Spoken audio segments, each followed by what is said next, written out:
Miren, les voy a dejar ahora una intervención que tuvo el día de ayer Emilio Álvarez y Casa allá en el INE, donde habla de lo que se ha estado difundiendo en estos momentos en redes, en todos lados, ustedes lo han leído. La gente dice que hubo un fraude en el INE, que el fraude está en el conteo, que hay actas que no concuerdan con lo que se puso en las sábanas afuera de las casillas, que estas tienen diferencia con lo que aparece en el PREP, bla, bla, bla, bla, bla. No, estoy de acuerdo con lo que dice Emilio Álvarez y Casa. Por más que le haga la gente que no quiere, yo no quiero que llegue Lady Rebsamen a gobernar, pero va a ser la nueva jefa del cártel del gobierno. Por más que digan que hubo un fraude en el INE, esto no es verdad. Emilio Álvarez y Casa dice que aun cuando haya inconsistencias, aun cuando haya diferencias entre actas y lo del PREP y las sábanas, que sí hemos visto en fotografías que ha subido la gente a las redes sociales, pues la verdad es que esto no va a modificar en nada el resultado de la elección. Estamos hablando de millones de votos. Entonces necesitaríamos que este supuesto fraude estuviera en decenas de miles de boletas electorales, más bien de actas electorales. Y eso no es así. Dice otra cosa muy interesante. Esto significa que estamos aceptando cómo se llevó el proceso electoral con la intervención del gobierno, bla, bla. No, claro que no, porque precisamente ahí radica el fraude. O sea, cuando hay inequidad en la campaña electoral por todo lo que ya hemos comentado, pues no podemos hablar de que haya sido una elección democrática, sino una elección que tuvo una manipulación de origen. Lo que hemos dicho, ¿no? La campaña adelantadísima de Lady Rebsamen, los estados de la secta apoyando a Lady Rebsamen, armándole foros, llevándola cada fin de semana, gastando dinero público en estos eventos, acarreando gente a sus mítines, la Secretaría de Desarrollo Social volcada en la entrega de dinero, sacando dinero del estado de Colima, de Indira Vizcaíno, todo lo que hemos visto, todo, son cosas que incluso el propio Marcelo Ebrard, el propio malquerido Monreal, Adán Augusto y hasta el histriónico Noroña denunciaron cuando fue la precampaña de la organización delictiva de la secta. Todo eso es parte del fraude. Todo eso que hemos dado por nombrar como lo que es, como elección de Estado, es parte del fraude. Allí radica, y eso es lo que se tiene que modificar. Lo decía la tal Xóchitl en el video que subió el día de ayer, que ella va a regresar al Senado a buscar algún acuerdo, difícilmente lo va a lograr, para evitar que vuelva a ocurrir una elección en la que el Poder Ejecutivo, es decir, el presidente, se meta en la elección. Eso tiene que sancionarse. Tiene que haber una sanción muy estricta, que incluso estoy seguro que la ley electoral la contempla, que es la inhabilitación del candidato que se vea favorecido. Eso tiene que aplicarse. ¿Por qué no se aplicó? Pues bueno, porque en el INE está Tadei.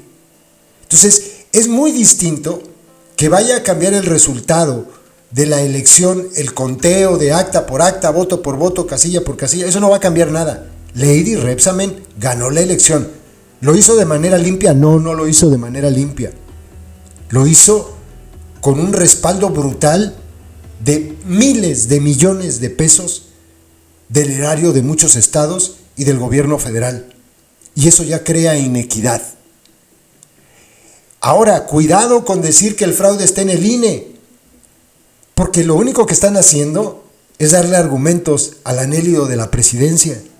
¿Qué es lo que pretende él? Una de sus primeras iniciativas, desaparecer el INE.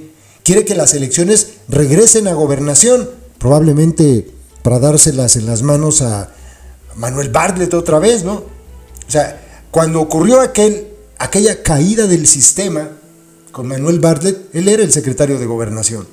Lo que quiere López es que regresen las elecciones otra vez a que el gobierno las maneje. Y el decir que el fraude ocurrió en el INE, pues abona a todo eso, porque le dan argumentos al anélido para decir, ya ven, la gente dice que el fraude estuvo en el INE, la gente dice que el INE no actuó bien. le van a dar la razón a él. Aunque él se esté disparando el pie de decirlo, pero le van a dar la razón cada que ustedes repitan eso. No, el problema no está ahí. El problema está en la intervención brutal del gobierno de López en la elección. Ese es el problema. Y en eso, contra eso sí es contra lo que hay que protestar, con lo que ocurrió previo a la elección. La compra de voto, el acarreo, el condicionamiento de programas sociales, es que son un chingo de factores. Pero pues definitivamente el conteo del INE no va a arrojar otros resultados. Por más que digan que se alteró el algoritmo, no es cierto. Los partidos tienen actas casilla por casilla. Ellos suman en sus actas, pues tuve 100 votos. Oye, hay una diferencia con lo que dice el PREP, vamos a cotejarla.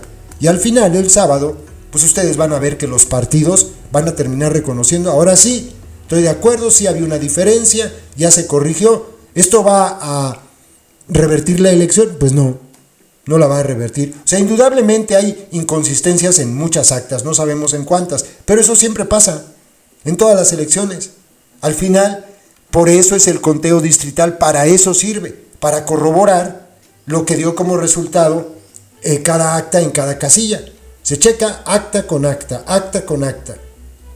Las que se cargaron en el sistema del INE y las que no se cargaron y tienen los partidos. Tienen que ser las mismas, tienen que checar. Entonces, ahí en ese momento, pues no puede haber fraude. En el conteo no. Pese a que dicen, está alterado el algoritmo, ya, pero al momento del conteo acta por acta entre el Instituto Electoral y los partidos, ahí se coteja. Y aunque haya diferencia, el resultado final no va a ser el conteo preliminar del INE. El resultado final es este conteo, el distrital. Este es el que vale. Eso es lo que deben tener muy claro. El PREP y lo que haya arrojado de inconsistencias no es ningún resultado oficial. El resultado oficial es este que se está llevando a cabo en este momento y hasta el día sábado. Ese es el que vale. Y en ese conteo están todos los representantes de los partidos. Aguas con eso. Les dejo lo que dijo Emilio Álvarez y Casa. Y también es importante que contextuemos la discusión que hoy tenemos. Como bien dijo la maestra Suárez, hoy inicia esta tercera etapa. Esta tercera etapa que acaso es la última y que determinará los resultados finales. Hemos estado en estos días con resultados preliminares, hemos estado en estos días con información previa. Y me parece que tenemos que subrayar que reconocer una derrota no es sinónimo de ignorar abusos, ilegalidades, inconsistencias o desavenencias, incluso aquello que hemos llamado como la ruptura del principio de neutralidad y de equidad en el proceso electoral. Y eso es obligado. Y además no solo porque es un derecho, sino porque también ha sido una práctica. En el 18 se abrieron más o menos poco más del 70% de los paquetes. Los traumas que hemos tenido en nuestra historia, los conflictos que hemos tenido en nuestra historia, sociales y electorales, han llevado a ir generando modificaciones constitucionales y legales que hoy se convierten en derecho. Hoy tenemos en la ley justo y en la Constitución la sucesiva de reformas que han sido el producto de nuestros conflictos, de nuestros desencuentros. Y hoy, para evitar conflictos, ahí está en la Constitución la apertura de paquetes. Ya ayer el Instituto Nacional Electoral daba un primer indicio del volumen. La secretaria nos hacía saber que en la presidencia esto será del orden del 63%, en el caso del Senado el 70% y en el caso de la Cámara 70%. Más aquellas que pudieran señalar los partidos políticos, y me parece que eso es absolutamente pertinente. Se ha señalado que, lo dijo Marco Cortés, que 17,000 actas que no se han incorporado porque se han leído como irregulares, la lectura como irregular, ¿no? En la referencia a la votación a nuestra candidata Xóchitl Gálvez. Y este es el momento para atenderlo, para atender las inconsistencias, para atender las diferencias, para atender lo que esencialmente pudiera incluso generar mucha inquietud. En las redes sociales ha habido una expresión muy importante de la diferencia que se ha detectado entre las sábanas y lo que reporta el PREP. Y me parece que este es el momento para atender eso. ¿Tengo elementos para decir que hubo un fraude? Por supuesto que no. Yo no soy de las personas que pueda decir que hubo una manipulación indebida. No lo creo. Sí creo que el ejercicio de voto tuvo una condición, como hemos dicho, donde los vecinos contaron los votos de los vecinos. Sí creo que es muy importante revisar el PREP. Sí lo creo. Porque hemos encontrado inconsistencias, diferencias, y esas inconsistencias, diferencias preocupan a mucha gente. Y me parece no solo una preocupación válida, legítima, sino que tiene que ver con la certeza. Y el sentido de lo que queremos es certeza electoral, que además es uno de los principios básicos de esta autoridad, así plasmado en la Constitución. Y los resultados serán los que serán. Que esto vaya a diferenciar la elección presidencial, honestamente, personalmente no lo creo. Yo no creo que el resultado vaya a cambiar, y eso hay que así decirlo. Y llegará un momento que se tendrán que aceptar la definitividad de los resultados. La democracia requiere demócratas y se tendrá que aceptar esos resultados. Yo no creo, honestamente, que el conteo vaya a generar una diferencia. Pero sí creo que es un derecho, sí creo que hay una duda legítima, sí creo que es un ejercicio legal, es un ejercicio necesario y que me parece que ayuda a la certeza. Llegará el momento posterior de la judicialización, que no es este el momento y no es esta la instancia.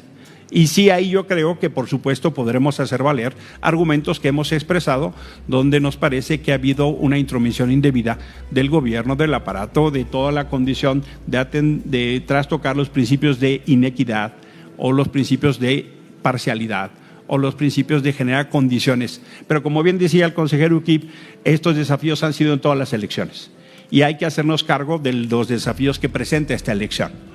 Por supuesto, tenemos una discusión fundada y dada sobre representación, que además ya hay precedentes en términos de su interpretación por el Tribunal Electoral del Poder Judicial de la Federación.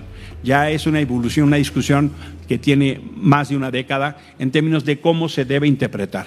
Y nos parece también absolutamente válido y legítimo que se dé esa discusión. Vendrá la conformación final y a partir de ahí pues habrá que aceptar los resultados.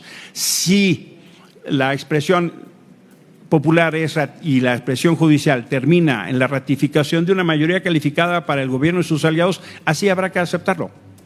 Y si eso implica el diseño de un nuevo régimen, pues tendremos entonces que construir los dilemas para ese nuevo régimen.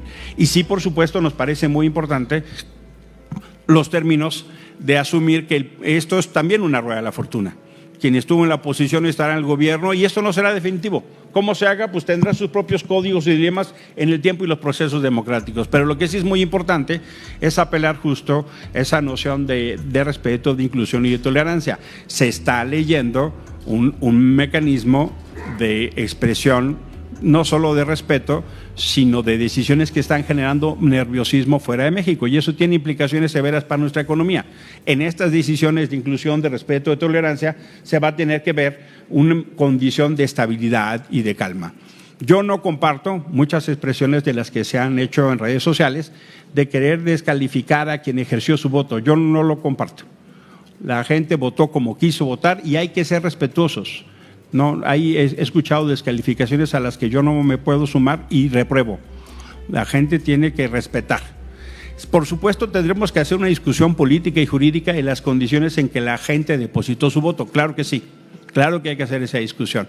Pero no podemos y no debemos, en mi opinión, generar una condición de enemistar, dividir, sancionar, calificar, atacar a la gente por su voto o por su preferencia. Yo eso lo quiero decir con absoluta claridad, no corresponde.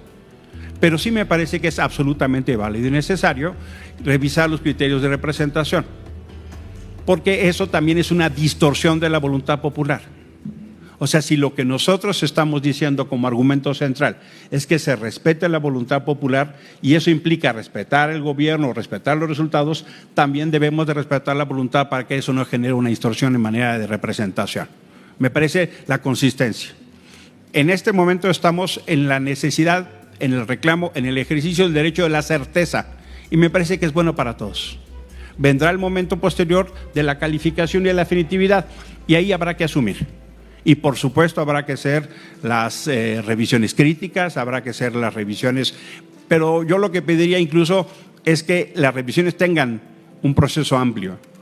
La noción de la responsabilidad de un nuevo gobierno en esos términos implica una enorme responsabilidad en la construcción de una nueva etapa del país. Y también La oposición tiene que revisarse muy autocríticamente, por supuesto que sí. Pero en este momento me parece absolutamente válido, legítimo, abonar a la certeza. Y a partir de ahí, teniendo esa certeza, construir los linderos que vengan para el futuro de México. Muchas gracias por su atención.